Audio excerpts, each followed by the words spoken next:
Alors parce que c'est un partenariat qui existe avec l'Éducation nationale qui souhaite que pour la nuit des musées, on fasse une large place aux jeunes.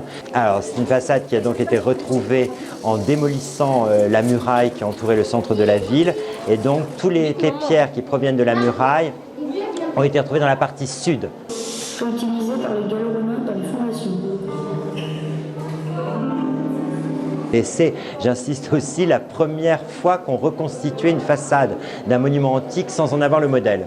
Le docteur Moreau, membre de la Société archéologique, propose une restitution dans la cour du musée. Alors, rue Rigaud, commence alors une extraordinaire partie de clôture grandeur nature. À l'heure actuelle, on est presque convaincu qu'elle a été construite dans le courant du 2e, voire au début du 3e siècle, mais pas au-delà. Nous avons construit dans tout l'Empire des établissements de bain, puis en les agrandissant, des thermes reprenant le mot grec. On les apprécie beaucoup, mais nous sommes uniques. Il y a des installations distinctes pour les hommes et les femmes. Qu'on a une grande ville antique malgré tout, puisque la façade est monumentale, donc qu'on a au moins un très grand établissement de bain. Il est très luxueux, donc la population locale a de l'argent, les moyens de se payer des monuments qui veulent copier ceux de Rome. Avant notre arrivée, les Gaulois faisaient pousser surtout des céréales, mais nous avons apporté des treilles qui se sont particulièrement bien adaptées. C'est ici que l'on a commencé à tailler les pieds de vigne pour donner ces fameux cèpes noueux, mais aussi plus résistants, portant de plus lourdes grappes aux grains gonflés de jus. Suivez-moi. Allez, suivez-moi.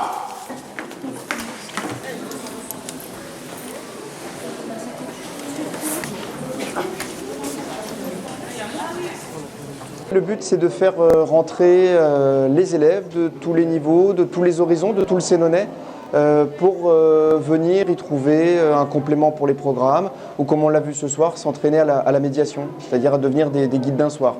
Depuis le règne d'Auguste et de la superbe Livia, les chignons s'élaboraient et de nombreuses boucles sont à la mode. Et on a eu la chance de rencontrer Mathieu Ribollet, qui est un étudiant en thèse sur justement les façades des thermes de toute la région Bourgogne.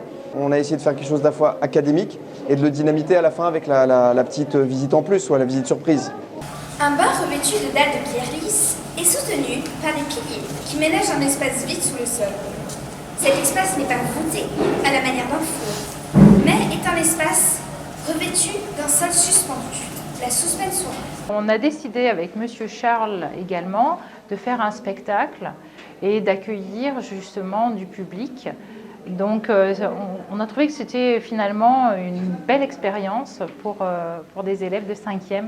Ils sont vraiment débutants, mais ils sont brillants. Ce sont des élèves brillants qui écoutent tous les conseils. À terme, sans mauvais jeu de mots, c'est de faire rentrer le multimédia au musée et de créer, je pense, d'ici 2 ans, une application multimédia pour tablette, smartphone, qui soit téléchargeable à la maison et où chacun puisse retrouver des jeux à son niveau, une enquête, voilà. C'est dans les projets.